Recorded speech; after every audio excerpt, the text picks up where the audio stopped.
the prophets of a brave new world, captains of industry, have visions grand and great designs, but none have room for me. They see a world where everyone is rich and smart and young, but if I live to see such things, too late for me they come. In recent months, more than 1 million people, most of them young, have protested against a new economic order called globalization. This represents one of the greatest popular movements since the 1960s. Surely never before has the human race enjoyed such amazing capacity to create wealth and reduce poverty. Yet never before has the gulf between rich and poor been so vast and inequality so widespread. The facts of globalization are revealing. A small group of powerful individuals are now richer than most of the population of Africa. Just 200 giant corporations dominate 1/4 of the world's economic activity. General Motors is now bigger than Denmark. Ford is bigger than South Africa. Unseen by shoppers in the high street, the famous brands of almost everything from running shoes to baby clothes are now made in very poor countries with cheap labor, at times bordering on a form of slave labor. Tiger Woods, the golfer, is paid more money to promote Nike than most of the entire workforce actually making Nike products here in Indonesia. Is this the global village we are told is our future? Or is it merely an old project that used to be run by the divine right of kings and is now run by the divine right of multinational corporations and by the financial institutions and governments that back them? This film is about these new rulers of the world, and especially their impact on one country, Indonesia.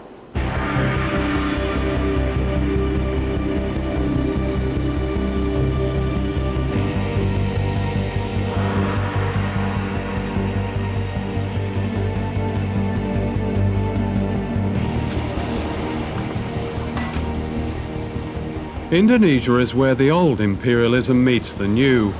This is a country that should not be poor. It's rich in almost everything. Mountains of copper and gold, oil, timber, and the skills and labor of its people.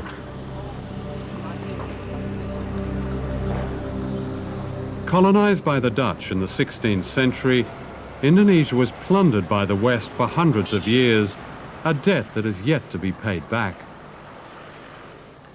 Ratusan tahun lamanya Indonesia itu dihisap oleh negara-negara utara. Bukan hanya Indonesia, semua negara-negara kulit berwarna. Sehingga Barat menjadi kuat, menjadi makmur, menguasai keuangan dan perdagangan sampai sekarang. Nah, sekarang didikte oleh IMF, oleh Bank Dunia. Negeri yang begini kaya diubah menjadi negara pengemis sekarang, Indonesia. Karena tidak adanya karakter pada elit.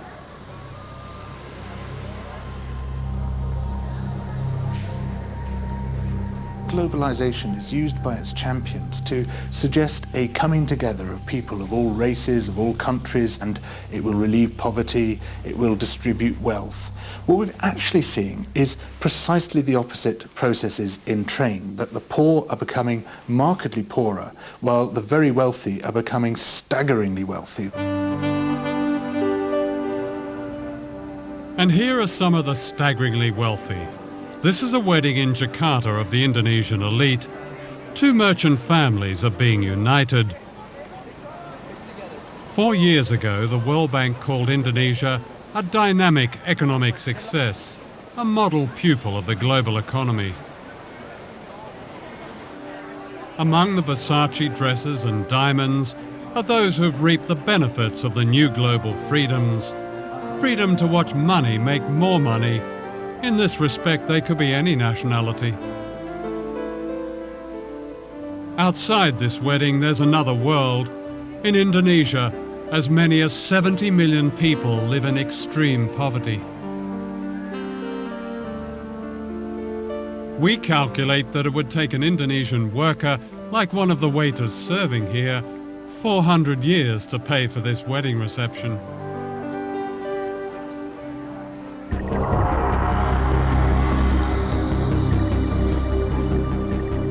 Less than 5 miles away is the backyard of the global economy, the site of the dynamic success you don't see. This is a labour camp that's home to workers who make the clothes we buy in the high streets and shopping malls. This is the human price paid for our fashionable trainers, our smart shirts, our jeans with a tag that says, "Made in Indonesia." Young people living here who make the famous brands are paid on average the equivalent of 72 pence a day, about $1. That's the legal minimum wage in Indonesia. According to the Indonesian government, it's just over half a living wage. The dormitories are made from breeze blocks and packing cases. When it rains, they flood. There are open sewers and no clean running water. Many of the children are undernourished and prey to disease. While I was filming here, I caught dengue fever, carried by the mosquitoes which infest these slums. It kills children.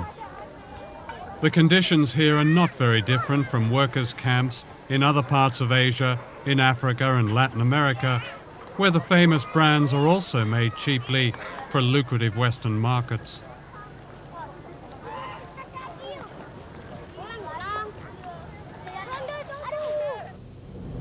And this is where they work, in what is called an economic processing zone, which means a vast area of sweatshops.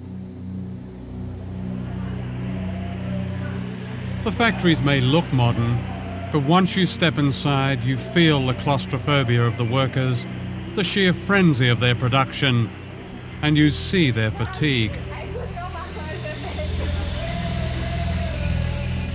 John Pilger. Posing as fashion buyers, we film secretly in this factory.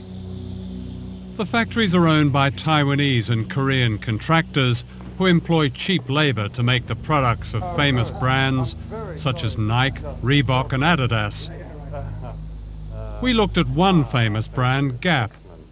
The working conditions we found are by no means the worst. So you do Gap, of course. You do lots of Gap. And I mean the quality control of Gap, I think, is excellent. In the future, we are trying... We found more than 1,000 mostly young women working crowded together under the glare of strip lighting in temperatures that can reach 40 degrees centigrade. The only air conditioning is upstairs where the bosses are. Working hours can vary and can be increased dramatically when an urgent export order has to be met. We surveyed 5 factories regarded as typical, and I interviewed workers from all over Jakarta. You work a 24-hour shift with just a couple of breaks, and then 2 hours later you start another shift. So in effect you work a 36-hour shift. Saya kerja long shift tuh dari jam 7.30 sampai pagi lagi 7.30, pas terakhirnya sore jam 18.30. Are you given any choice? Nggak bisa. What would happen if you refused to do this 24-hour shift? Ya mungkin ada hukuman, tapi belum pernah menolak sih. Jadi takut aja. On these long 24-hour shifts, do you recall what labels you were packing? Kebanyakan Gap sama Onlevi. Do any of the people from the Gap company ever visit your factory? Sering. Do they ever ask you about or investigate the working conditions, your working conditions? Dulu pernah ada tuh, tapi di personal itu anaknya tuh udah dikontak duluan gitu, udah nggak boleh ngomong yang salah gitu. harus sesuai omongan dari personal dia. What did they tell you to say? Ya misalkan nggak bilang lembur longsip, terus pokoknya tidak boleh membuka rahasia perusahaan, tidak boleh menjelek-jelekan perusahaan. This is what the Gap company calls a code of conduct. In response to criticism, famous global brands like Gap have come up with these codes. They say the idea is to set standards and protect workers, but how effectively is it enforced? You have to come to Indonesia to really realize what codes of conduct means, and that it is almost useless to exercise or to implement code of conduct here in this country, because this government is always campaigning cheap labor here in Indonesia to attract the foreign investment, and codes of conduct cannot do anything about that. And because Indonesian workers is already very poor, and the rate of unemployment here is very, very high, so that people will work whatever kind of work they have, or how much they paid, they will still work. The Gap company stipulates a maximum working week of 60 hours. It says workers may refuse overtime without any threat of penalty. Are there people who do extraordinary shifts, like much more than 12 hours, even up to 24 hours? Ada, kemarin QC juga ya finishing itu dari jam 8 sampai jam 12 malam. Dari jam 12 malam karena dengan alasan ini mesti diekspor. Kondisi mereka berdiri dari jam 8 sampai jam 12 itu berdiri, nggak ada duduk. 16 hours standing. Iya. Is that common? Kalau ekspor yang ini, ekspor harus selesai targetannya tanggal sekian, mesti. Is the Gap Code of Conduct displayed in the factory? Pasang sama sekali, bahkan peraturan perusahaan pun tidak ada yang dipasang di tingkatan pabrik. Nggak ada. Nggak usah kode etik. Peraturan di dalam perusahaan itu nggak pernah dilihatin dengan kami, apalagi kode etik dari suatu barang. These boxer shorts were made in one of the factories we investigated. Before we left London, we bought a pair at a Gap store in Oxford Street for £8. Out of that £8, an Indonesian worker gets less than 4 pence. It's the same for running shoes that sell here for £100. Out of that £100, a worker gets around 40 pence. That wouldn't even buy the laces. Ya kami kaget, benar-benar ya. Oh ternyata kami dalam satu celana ini kami bisa menguntungkan pengusaha begitu banyak, apalagi ribuan celana. Sehari minimal kami harus menghasilkan 3.000 celana. Itu minimal. Last year, the chief executive of Gap earned more than $5.5 million. The profits of Gap were $1.38 billion, and this is typical of many companies. In order to protect the workers in this film, we have not named the factories we investigated. In Indonesia, as in other countries which have sweatshop economies, workers who speak out face the danger of victimization from contractors and violence from anti-trade union forces. Dita Sari, a trade union leader, was herself imprisoned and tortured. Codes of conduct must be monitored by trade unions. How could you monitor codes of conduct if trade unions is still weak, if the police is surrounding their activists, and if they're facing repression whenever they operate? We asked the Gap company for an interview, but they declined, saying it was unfair not to identify the factories as they couldn't verify our evidence. We sent them a list of questions and they supplied this statement. Gap says it employs one of the most comprehensive factory monitoring programs in their industry. For some manufacturers, our standards are too tough and we refuse to do business with them. We prefer to work with them to fix the problem. We can't force them to comply. One of the things that we can do to take action in support of better conditions for people in developing countries is, when we buy anything, ask the retailer where this product comes from, under what conditions it's produced. Write to the company that made the product and say you want assurances that this comes from a factory that treats its workers well, that gives its workers rights to be able to form trade unions, etc. And these are some very basic ways in which we can act as informed consumers. I'm not afraid to bend my back. I'm not afraid of dirt. But how I fear the things I do for lack of honest work.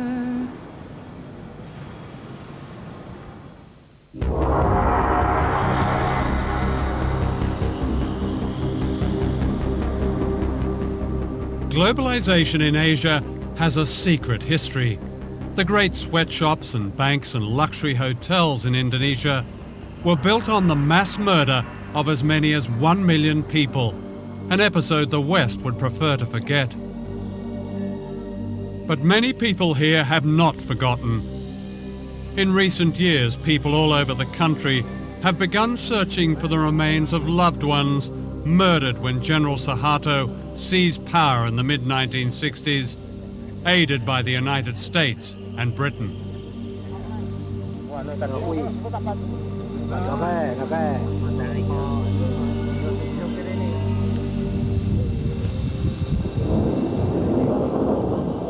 Until recently, the truth of this episode has remained so secret that this is the only known photograph of the atrocities.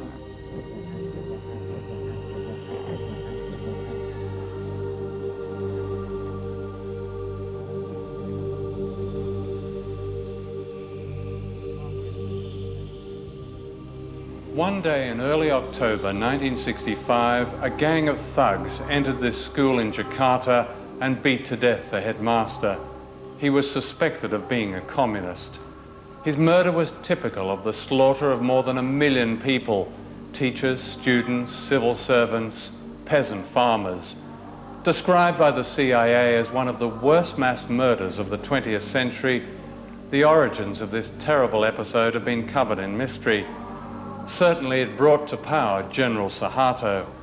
But what is now emerging is the extent to which he was secretly backed by the United States and Britain and by Western business leaders.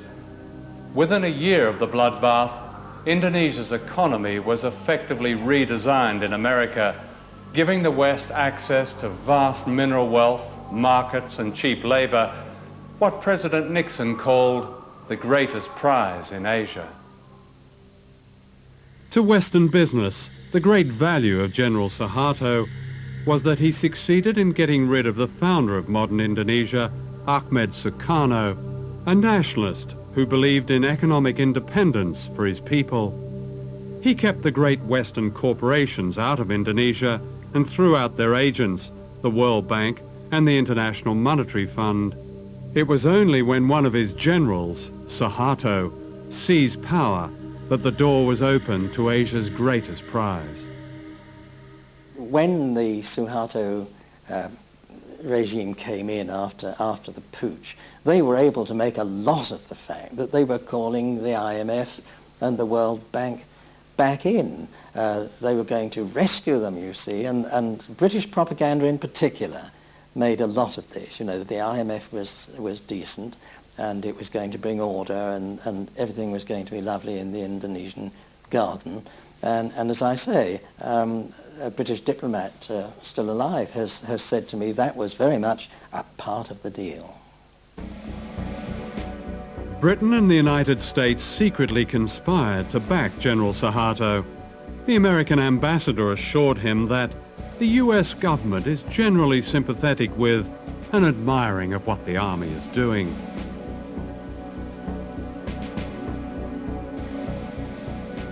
Thousands were rounded up. What was not known at the time was later revealed by American officials. The CIA had supplied a list of 5,000 opponents to be assassinated and embassy officials ticked off their names as they were murdered.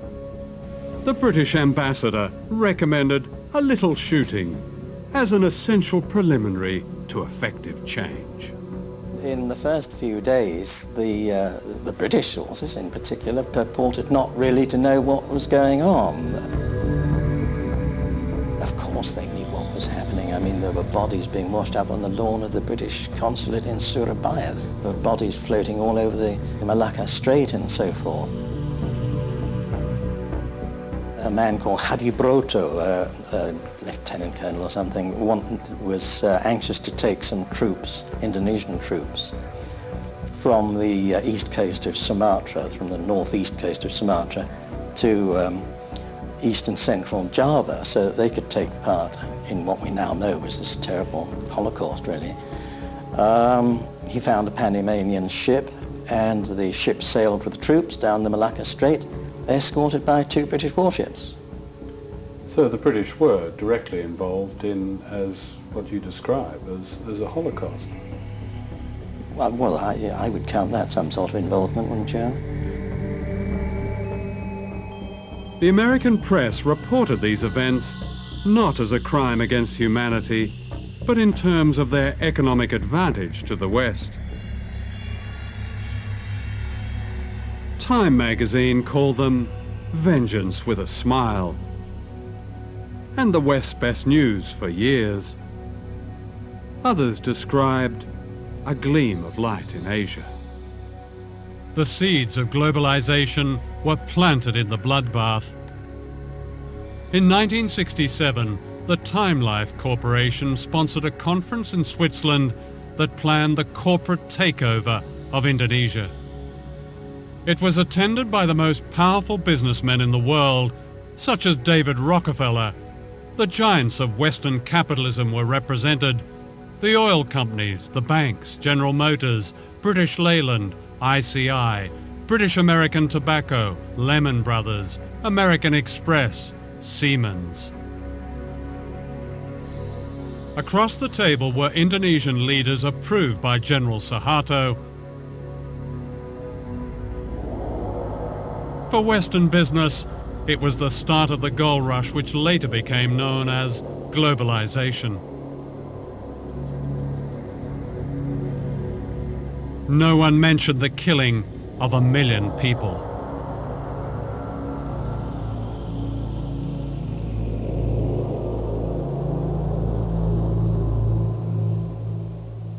I've never, ever heard of a situation like this for any country, where global capital essentially holds a meeting with state and hammers out the conditions of their own entry into the country.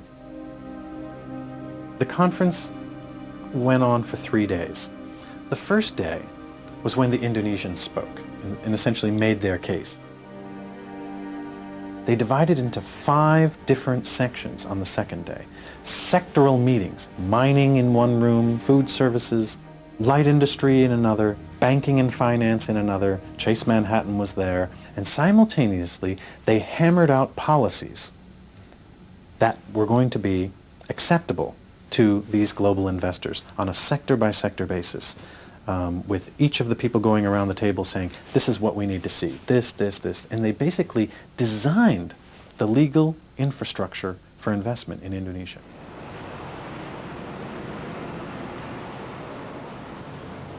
Was the foreign business community here aware that they were dealing not just with a corrupt, nepotistic dictatorship, but also with a mass murderer?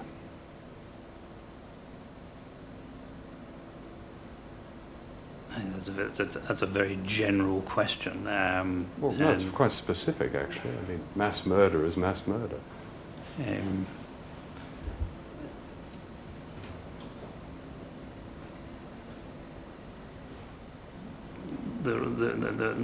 The fact that many people have died in Indonesia in unfortunate, tragic circumstances at the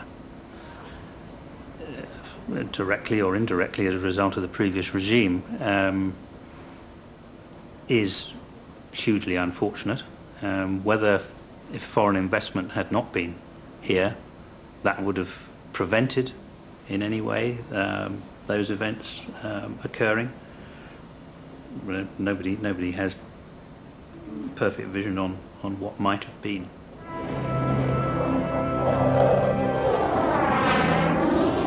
Globalization began in Britain in the 1980s when Margaret Thatcher dismantled much of manufacturing and poured millions of pounds into building up the arms industry.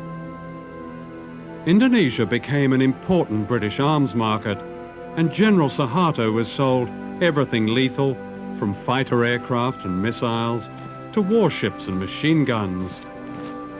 Unknown to the British public, millions of pounds went to the dictator in export credits. In other words, a large part of his arms bill was paid by the British taxpayer. So important was Suharto as a business partner that the mass murderer was welcomed to London by the Queen.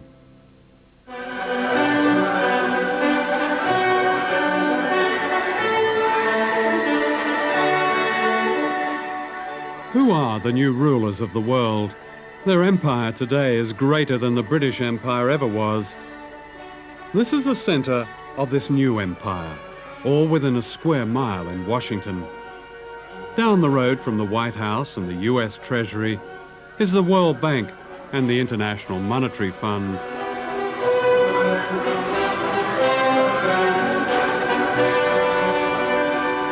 These two bodies are the agents of the richest countries on earth, especially the United States. The World Bank and the IMF were set up near the end of World War II to rebuild the economies of Europe. Later, they began offering loans to poor countries, but only if they privatized their economies and allowed Western corporations free access to their raw materials and markets. Debt has really been used as an instrument in order for the IMF and the World Bank to get their policies implemented in many developing countries. And we're into a situation now where the poorest countries are in a cycle, a vicious cycle of poverty. They can't get out. And the kind of debt cancellation that's been given still will not allow them to get out of this poverty trap. It's not a question of debt forgiveness, because actually many of the debts were incurred under pressure from the international institutions or were given in collusion with governments which weren't acting in the interests of their people. Let me ask you, do you know the difference between Tanzania and Goldman Sachs? Tanzania is a country that has a gross national product of $2.2 billion and shares it between 25 million people. Goldman Sachs is an investment firm which has annual profits of $2.2 billion and shares them among 161 partners. That's the world we're living in now.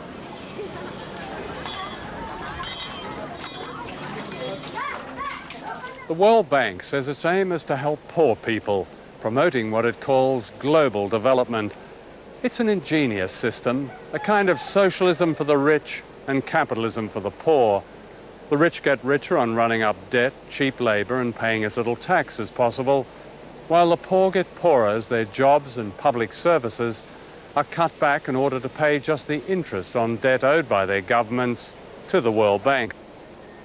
Here in Indonesia, where most people are poor, the handouts to the rich have been extraordinary, to say the least. Internal documents of the World Bank confirm that up to a third of the bank's loans to the dictatorship of General Suharto went into the pockets of his cronies and corrupt officials. That's around $8 billion.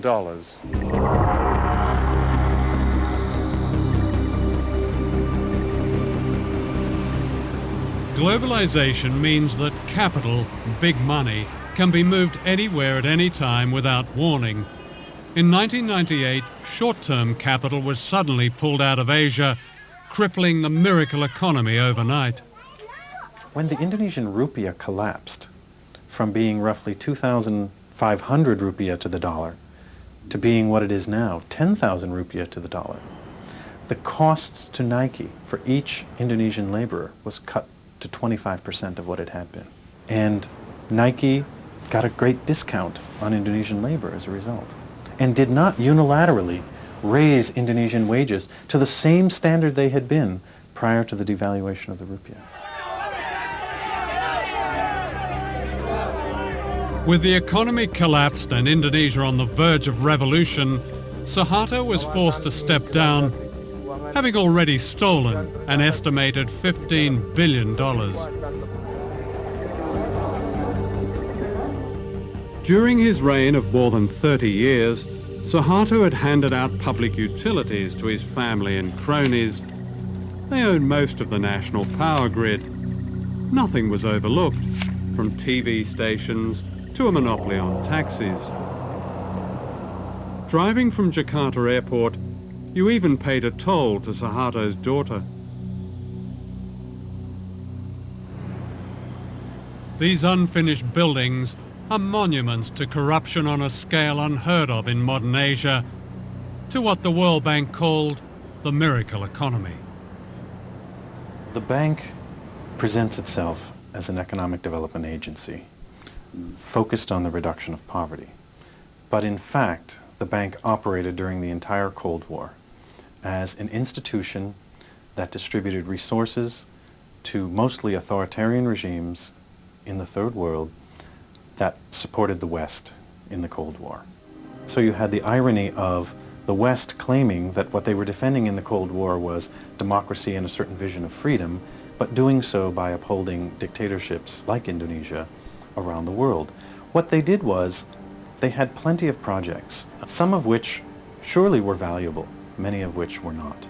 Every one of these projects, from the Indonesian government officials' point of view, was an opportunity to skim, to live a luxurious life, and the accumulated theft over the course of Suharto's new order, roughly 3 decades, was $10 billion that's unaccounted for, out of a total of about $30 billion that was loaned. And when I said to the Auditor General of the World Bank, what if a group of Indonesian citizens or even the government were to challenge the World Bank in the World Court over this loss of money? The citizens who bear the burden of this debt never got the money. Why should it still sit on their shoulders to be repaid? And his response was, we would be bankrupted. And I said, why? He said, because this has gone on the world over. I went to Washington to interview the chief economist of the World Bank, Nicholas Stern. I asked him to explain how almost 30% of World Bank loans to Indonesia had been lost or stolen. We simply don't know what that number is. Here's your own internal report, August 97. I quote, we estimate that at least 20 to 30% of Government of Indonesia development budget funds are diverted through informal payments to government staff and politicians. That number was plucked out of the air. Lots of times we have to guess with numbers, and the person who wrote that was guessing. Somebody comes up with a number and it gets recycled. But a lot of money. I don't want to dismiss the issue. It's just, let's not get hung up on one figure, which isn't a particularly hard no, figure. but I mean, if it's a third of what the World Bank has put into one country... No, then it's a serious question. When you have a loan, there's a lender and a borrower, and they share the responsibility in some way. There's a strong case that has been made by people who've seen this evidence that the World Bank was duped by the Suharto regime, claiming that poverty had dropped to 30 million, and in fact poverty was around about 60 million. Let's talk about the harder figures. The income poverty figures are always the most difficult ones to get your hands on. But I think the illiteracy figures in the infant mortality figures are in this case probably more reliable. And there was some progress during that 30-year period, significant progress, I mean cutting illiteracy by half and so on. That's a very important step forward, so let's not lose sight of that. In 97, the World Bank described the economy under Suharto in a famous report as absolutely dynamic, doing everything right, terrific, brilliant. You know, by that time the whole Asian thing had already started to collapse. It wasn't until the following year that the World Bank, for the first time in 30 years, had anything to say about a regime that is guilty of mass murder. Why was there such a silence that seemed to a lot of people simply to be complicity with this murderous dictatorship? I think if we look back on our analysis of the economy and the politics at the time, we got a number of things wrong, and we have to understand that. We're going to get things wrong again. Not so many people called the Asian crisis before it happened. We failed along with That's your job, though, isn't it? You're all economists with fantastic degrees and brilliant backgrounds, and how can you get it that wrong? We're going to get it wrong some of the time. I think non-economists get it wrong a lot more often than economists. But this isn't a precise game, and there are going to be a number of occasions in the future where we get things wrong too. So globalization creates debts, and debt creates misery, creates unemployment, creates the crisis, creates privatization, a lot of states' enterprise being privatized. So people will have to pay more to have an access for instance, like health, education. So it's not natural. Debt is not natural. It's designed. So in effect, the money stolen by the Suharto family is being repaid. Yeah. By us, by the children.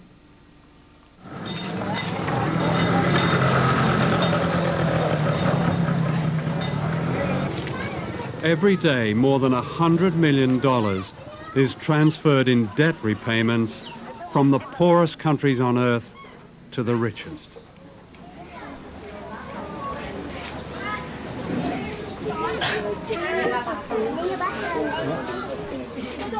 The poverty of families like this is paying off Indonesia's huge debt.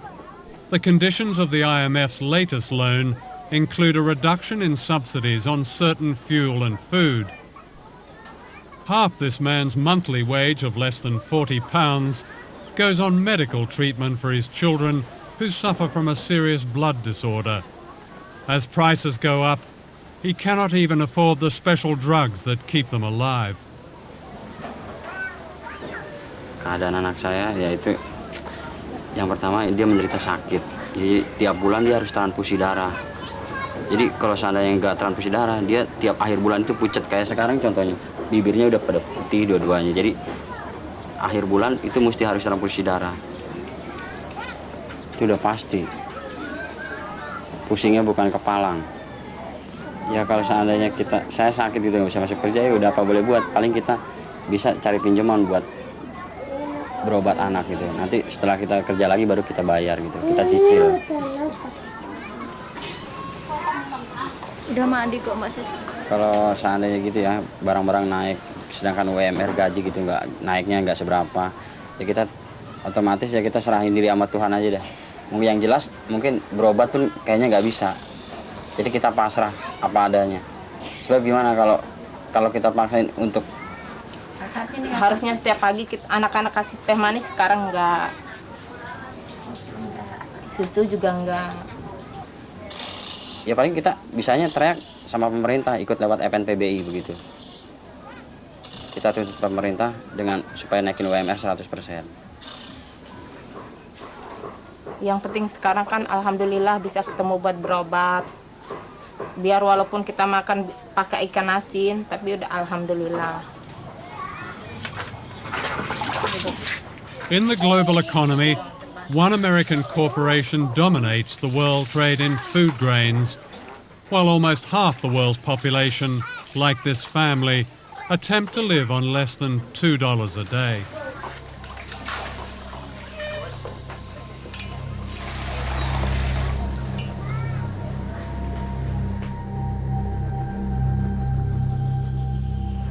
What do you say to those 17 million people who call for a complete, and I repeat, complete cancellation of debt as the only way to lift the huge number of poor people in the world out of poverty?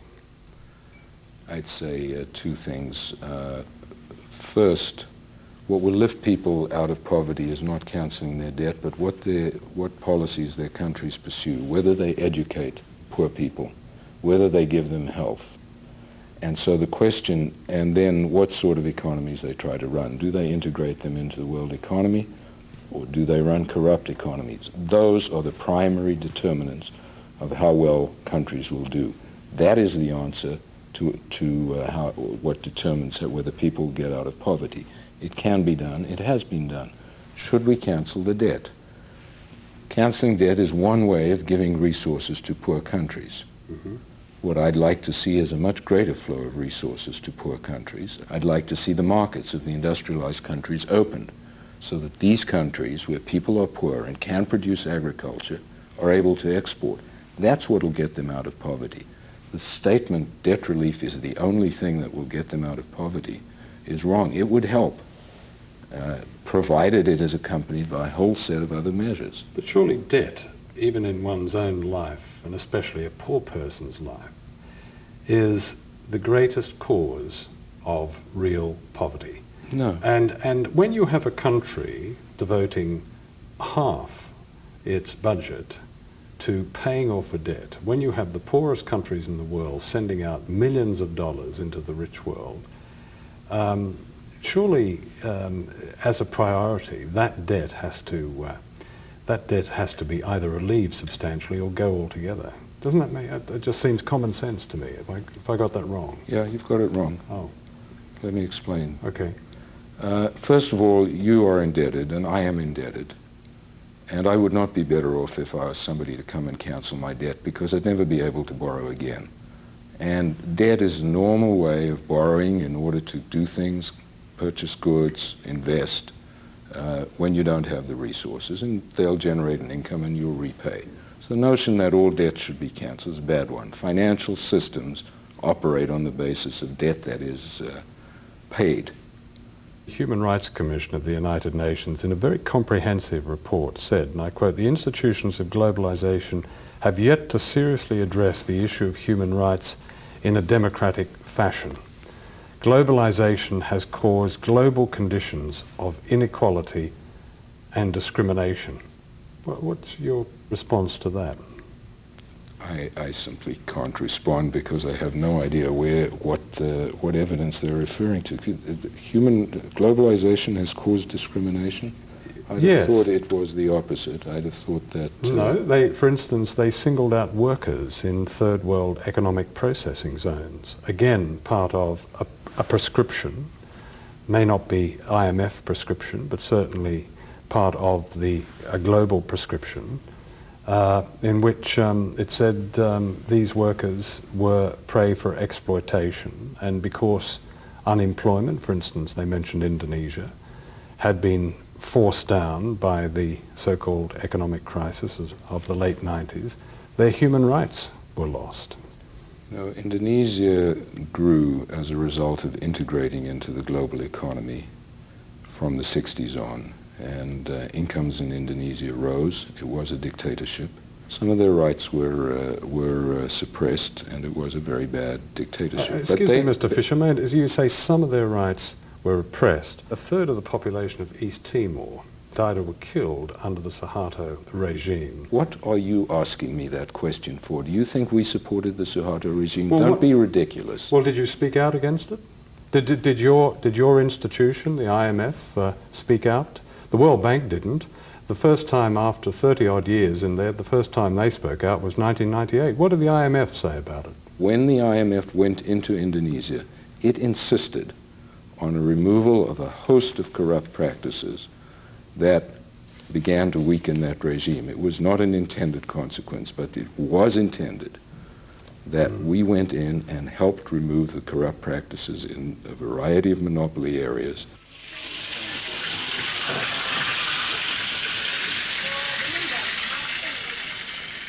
And because now the government, as recommended by the IMF, has already cutting off a lot of subsidies, not only oil and electricity, but also water and education and subsidies and agriculture.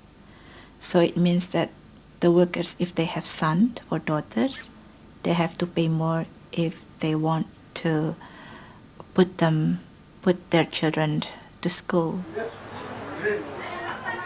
Before, of course, people eat 3 meals a day, but now they have to also make efficiency.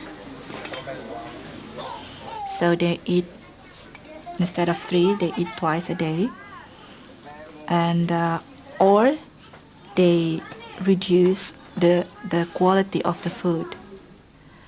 So that's why maybe the level of productivity is getting lower, because people are getting poor and getting tired, and if you are tired, you cannot work properly.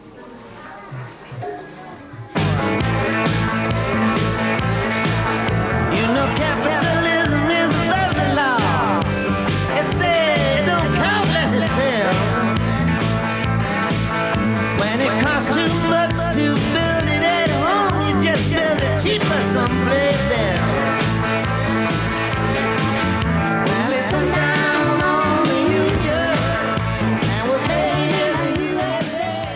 2 years ago, thousands of protesters from all over the world converged on the American city of Seattle, where the World Trade Organization was meeting. This was news because it happened in America. And yet throughout the world, in Africa, Latin America, Asia, a deeper movement against globalization has been growing for years, but this is not considered news. On every continent, millions of ordinary people have protested against the power of the IMF and the World Bank and the imposition of Western power. People have marched and petitioned against privatization, against selling off their water, against turning their farms into suppliers for the dinner tables of the rich. Now the protests have spread to Western countries, from Seattle to Melbourne, London to Genoa. The coverage of these events follows a pattern. It seems it's only news when there's violence, even when the great majority of the protesters are peaceful. In contrast, the violence of the economic policies they are protesting about is seldom news. In the weeks and days leading up to May Day in London, the police and the government orchestrated a propaganda campaign. The aim clearly was to alienate the public from the demonstrators by representing them collectively as violent and by suppressing the very issues that have public support. The limits of tolerance are passed when protesters, in the name of some spurious cause, seek to inflict fear, terror, violence and criminal damage on our people and property. To Tony Blair, the rich getting richer and the poor getting poorer is a spurious cause. When May Day came, 6,000 police turned part of London's West End into a giant detention camp. I think the issue of violence, which we're constantly asked about, is our main way in. I think that the key to these things is actually getting mass amounts of people involved, because the media will put one point of view across time and time again, you know, the mindless hooligan side. But when you think about the mass redundancies, the poverty, the starvation, the literal raping of a country through third world debt and what have you, that is violence on a huge scale. It's genocide. The newest ruler of the world is the World Trade Organization based in Geneva. The Economist magazine calls it an embryo world government, and yet no one has voted for it. The effect of its policies make it illegal for governments to hinder the profits of big business. This is known as free trade. If there's one feature about the global economy, it's the companies have globalized. But we haven't regulated the global companies. And that's the change that we've got to put into this international system if we're ever going to get rules that are fairer to workers, fairer to the world's poor, fairer to all of those who are affected by this international production system. People can't stand by, they can't be spectators when we're faced with forces like this. they join this movement and the movement starts to gather momentum. Already we've had some extraordinary successes. We managed to stop the implementation of a crazy idea called the Multilateral Agreement on Investment, which would have allowed corporations to sue governments for the removal of any law which they didn't like. Now that was being promoted, that idea, by the 29 most powerful countries on earth. It was being promoted by all the major multinational corporations and all the big institutions such as the World Trade Organization. And a ragged band of dissenters around the world managed to stop it. We beat them. And if we can beat that, we can beat anything. What is with the people is the fact that the corporations and the superpower are using more and more fabricated propaganda. People can now see through the spin. People know they cannot believe anymore what is said. And the people are starting to withdraw their support. They're starting to say, no, a government that only protects the Pepsi and the Coke and the McDonald's is not our government. In rich countries like Britain, globalization is well advanced. The disastrous selling off of the railways and the creeping privatization of everything from healthcare to air traffic control. The financial pages celebrate a booming economy, yet 1 in 5 British children grows up in poverty. There are almost 10 million Britons living in poverty. The gap between the rich and the rest gets wider, and this is said to be a spurious cause.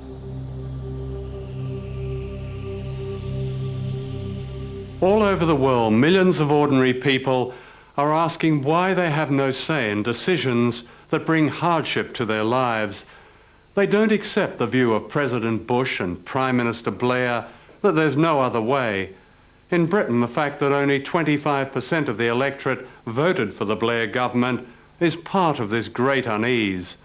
Why, people ask, should we accept a system of winners and losers, a system that puts a dollar sign on every public service and almost every human value?